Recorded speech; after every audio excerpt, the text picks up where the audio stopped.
నమస్తే తల్లి. నిన్న బిగ్ బాస్ హౌస్ లో రెబల్ టాస్క్ ఇచ్చారు. దాంట్లో పాల ప్యాకెట్లు ఎవరు దొంగలించారు ఫైండ్ అవుట్ చేయాలని చెప్పేసి. దివ్య, సుమన్ శెట్టి రెబల్స్ అన్నమాట. బట్ ఎవ్వరు ఫైండ్ అవుట్ చేయలేకపోయారు. వాళ్ళ యాక్టింగ్ ఎలా అనిపించింది మీకు? వాళ్ళ యాక్టింగ్ సూపర్ అనిపించింది. ఎందుకంటే వాళ్ళని చూస్తే నమ్మబుద్ధి కాదు. ఎవరైనా వీళ్ళు దొంగతనం చేస్తారు అనబుద్ధి కాదు. అంత మంచి మనసులు అట్ట చేశారంటే ఎవరు నమ్ముతారు? ఎవరు చేయరు కదా. సుమన్ శెట్టి కూడా చాలా అమాయకుల్లాగా యాక్ట్ చేశారు. అవును, బాగా యాక్ట్ చేసిండు సుమన్ శెట్టి గారు. అందుకని నిజాతి కల మనిషి కదా దొంగతనం చేస్తారంటే. దివ్య అలాంటిదే, సుమన్ శెట్టి గారు అలాంటిది కాదు. బిగ్ బాస్ టాస్క్ ఇచ్చింది కాబట్టి చేసినారు. ఎవరు వాళ్ళని నమ్మలేకపోయారు. హౌస్ మేట్స్ లో ఎవరు రెబల్ అని చెప్పేసి ఫైండ్ అవుట్ చేస్తే వాళ్ళని కంటెండర్షిప్ నుండి తీసేయాలని చెప్పేస్తే అందరూ మోస్ట్లీ ఒక నలుగురు మంది డిమాండ్ పవనే అని చెప్పేసి తీసేశారు. మరి ఏ పరంగా తీసారు? ఆయన స్ట్రాంగ్ కంటెస్టెంట్ అని తీసారా, లేకపోతే నిజంగా వాళ్ళు రెబల్ అనుకున్నారా? స్ట్రాంగ్గానే తీసేశారు. ఎందుకంటే మన డీమాను బిగ్ బాస్ హౌస్లోనే చిరతపులి గేమ్ ఆడాలంటే, నిజాతికి చెప్పాలంటే. ఆయన గేమ్లో ఉంటే ఎవరు ఆడలేరు. ఆయన దెబ్బకి బాగా ఆడుతున్నా బాబు గేమ్. మరి భరణి గారు ఎలా అనిపిస్తుంది? బర్నీ గారు బాగానే అనిపిస్తుంది. అంటే వీకెండ్స్ వస్తే నాగార్జున గారు కూడా ఇంత మంచితనమా, ఇంకా మాస్క్ తీయలేదా అంటున్నారు. ఇంకా లోపల కంటెస్టెంట్స్ కూడా మాస్క్ పెట్టుకునే ఉన్నారు, రియల్గా అసలు లేరు ఆయన అని చెప్పేసి. ఆయన నేచరే అంతా, లేకపోతే ఆయన యాక్ట్ చేస్తున్నారా?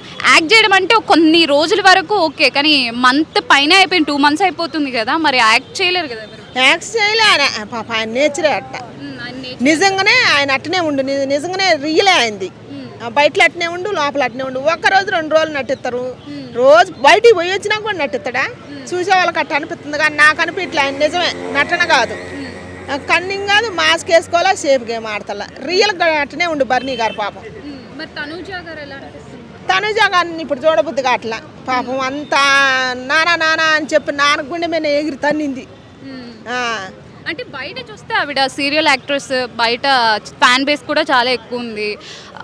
నామినేషన్స్కి వస్తే ఎక్కువ టాప్ ఓటింగ్ కూడా ఆవిడకే వస్తుంది. మరి ఏమైనా ట్రోఫీ ఆవిడే పట్టుకుంటుంది అనుకోవచ్చా బిగ్ బాస్ సీజన్ 9? పట్టుకుంటే అన్యాయం జరిగినట్టే.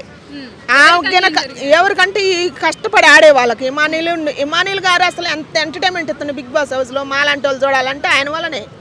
ఆయన బాగా గేమ్ ఆడినా, ఎంటర్టైన్మెంట్ చేసిన హౌస్లో మొత్తం అందరినీ ఆయనే హ్యాండిల్ చేస్తాడు. ఒక గొడవ లేదు ఒక్కరితోటి కూడా.